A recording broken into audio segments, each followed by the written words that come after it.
या देवी सर्वभूतेषु मातृरूपेण संस्थिता नमस्तस्यै नमस्तस्यै నమస్తస్యై నమో నమః. ఈరోజు వారాహి నవరాత్రులు అని దీనికి ఒక పేరుంది.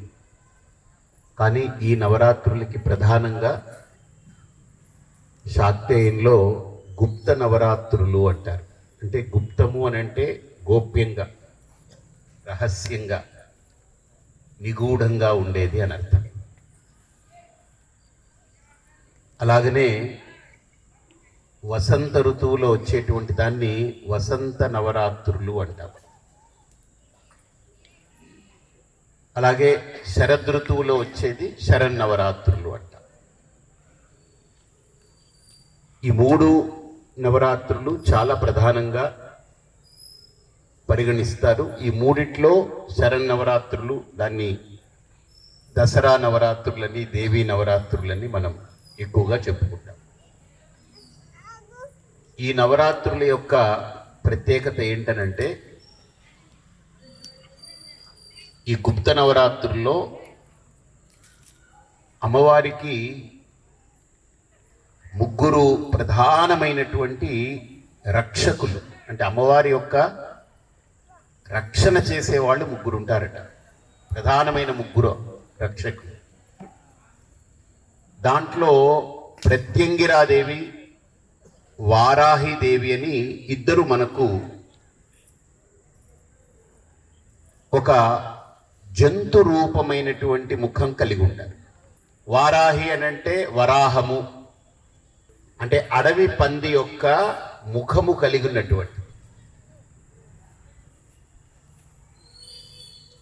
ఆవిడ ఎలాగా అమ్మవారిని కాపాడుతుంది, అమ్మవారికి రక్షణ, అమ్మవారిని కాపాడటం కాదు, అమ్మవారి దగ్గరికి ఏది పడితే అది వెళ్లకుండా, అమ్మవారి దగ్గరికి ఆవిడ యొక్క స్థితిని ఎక్కడ, ఆవిడ యొక్క ప్రశాంతత ఎక్కడ, ఆవిడ యొక్క శాంతిని ఎవరు భంగపరచకుండా ఏ రకంగా దాన్ని కాపాడాలనేటువంటిది ఆవిడకి తెలుసు.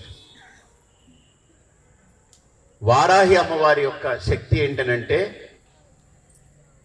రహస్యంగా ఎవరైనా ఏదైనా ఆపద తలపెడుతున్నారు, వాళ్ళెవరో మనకు తెలియదు, కానీ ఎక్కడో ఉండి మన గురించి చాలా నెగిటివ్గా దుష్ప్రచారం చేస్తూ, లేదా మన గురించి చెడు మాటలు, మనకు అనవసరం, వాళ్ళకి మనకు సంబంధం ఉండదు, కానీ ఊరికనే ఏదో వాళ్ళు చేసుకుంటూ ఉంటారు అన్నమాట. అదేంటంటే ఆ ఈవిల్ థాట్స్ అనేవి, అంటే ఆసురీకమైనటువంటి నకారాత్మకమైనటువంటి భావన అంటారు దాన్ని. నకారాత్మక భావన అంటే ఒక నెగిటివిటీ, ఒక రకమైన ప్రతికూలమైన వ్యతిరేకమైనటువంటి భావాలని మన గురించి బయట మాట్లాడి వాళ్ళకి వీళ్ళకి ఏదో ఒకటి చెబుతూ ఉంటాడు. ఇది మనకు తెలుసున్న వాళ్ళు కాదు, మనకు తెలియదు, ఎక్కడో ఎవరో ఆవిడో ఆయనో లేకపోతే పిల్లలో పెద్దలో ఎవరు చేస్తారో మనకు తెలియదు, చేస్తూ ఉంటారు. అది ప్రకృతిలో జరుగుతూ ఉంటుంది. మన శరీరంలో బయట ఏదైనా గాయమైతే మనకు కనపడుతుంది, దానికి మందు పెడతారు. ఎక్కడో కడుపులోనో ఎక్కడో ఏదో ఒక చిన్న తేడా ఉంది, కానీ మనకు తెలియదు, సతమతం అవుతూ ఉంటాం. అది బాగా పెద్దదైతే కానీ అప్పుడు బయటపడదు.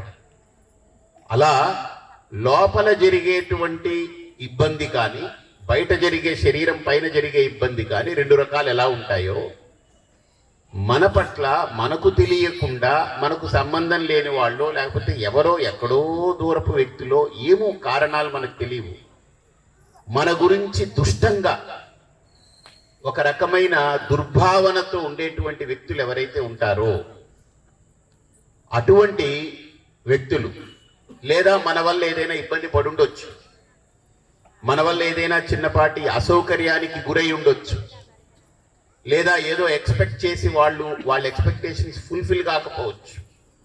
అంటే ఒక డిస్సాటిస్ఫాక్షన్, అంటే ఒక అసంతృప్తి మన వల్ల కలిగి ఉండొచ్చు, అసౌకర్యం కలిగి ఉండొచ్చు, లేదా ఒక ప్రతికూలమైనటువంటి ఒక సందర్భం మన వల్ల వాళ్ళు ఎదుర్కొని ఉండొచ్చు. వాళ్ళు మర్చిపోకుండా మన గురించి లోపల ఆలోచిస్తూ దాని మీద చెడు భావనలని ప్రచారం చేయడమో, చెడు భావనల్ని మన మీద ప్రయోగం చేయడమో చేస్తూ ఉంటారు. అలాంటి వ్యక్తులు ఎవరో మనకు తెలియదు. వాళ్ళని కనిపెట్టగలిగేటువంటి శక్తి వారాహి అమ్మవారు. ప్రత్యంగిర అనేటువంటిది ఏమిటనంటే మనకు కనపడేది, కానీ మనం దాన్ని హ్యాండిల్ చేయలేము. మనకు తెలుస్తూ ఉంటుంది, కానీ మనం దాన్ని ఏమి చేసుకోలేం. మనం దాన్ని హ్యాండిల్ చేయడానికి అసమర్థులం అవుతుంటాం. అలాంటి ఆ సందర్భం ఉన్నటువంటి ఘట్టాలని ప్రత్యంగిరాదేవి చాలా శక్తివంతంగా దాన్ని ఎదుర్కొంటుంది. అయితే వీళ్ళిద్దరూ చాలా ప్రధానమైనటువంటి శక్తులు. కానీ వీళ్ళిద్దరి కంటే కూడా అత్యంత ప్రధానమైనది, అత్యంత ప్రభావవంతమైనది, మహాశక్తివంతమైనది, అంటే అమ్మవారు ఆ తర్వాత అంత శక్తి కలిగి ఉన్నటువంటి స్వరూపం బగళాముఖి యొక్క అమ్మవారు.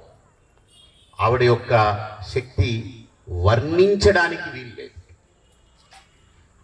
వీళ్ళేంటనంటే ప్రతికూలతను ఆపుతారు. వీళ్ళు ఏదైతే మనకు ప్రతికూలత ఉంటుందో దాన్ని పూర్తిగా అడ్డుకోగలరు. కానీ బగళాముఖి అమ్మవారు ప్రతికూలతని వీళ్ళు హ్యాండిల్ చేయలేనటువంటివి ఏవైనా ఉంటే, కేసులు ఏదైనా కొద్దిగా బలంగా ఉంటే, ఇప్పుడు చూడండి, మనకు కూడా ఇక్కడ గవర్నమెంట్లో ఏదో పెడతాము, వాళ్ళు చేయకపోతే సిబిఐకి అప్పచెప్పేయండి అంటారు కదా. ఇక్కడ చేయలేకపోతే సిబిఐకి అప్పచెప్పేయండి, తోసేయండి, పైకి తోసేయండి.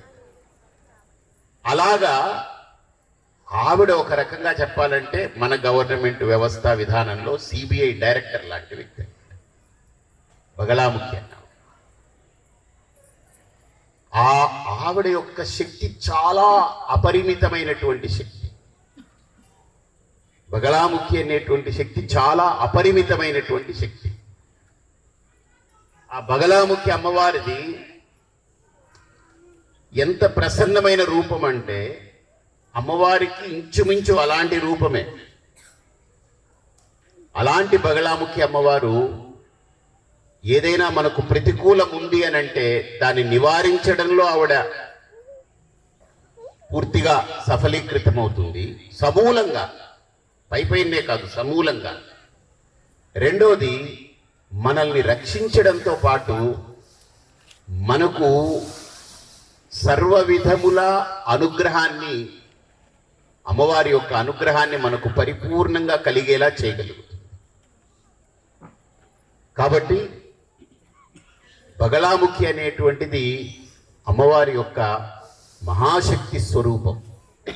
వారాహి ప్రత్యంగిర అనేటువంటిది ఒక దివ్యమైన శక్తులవి.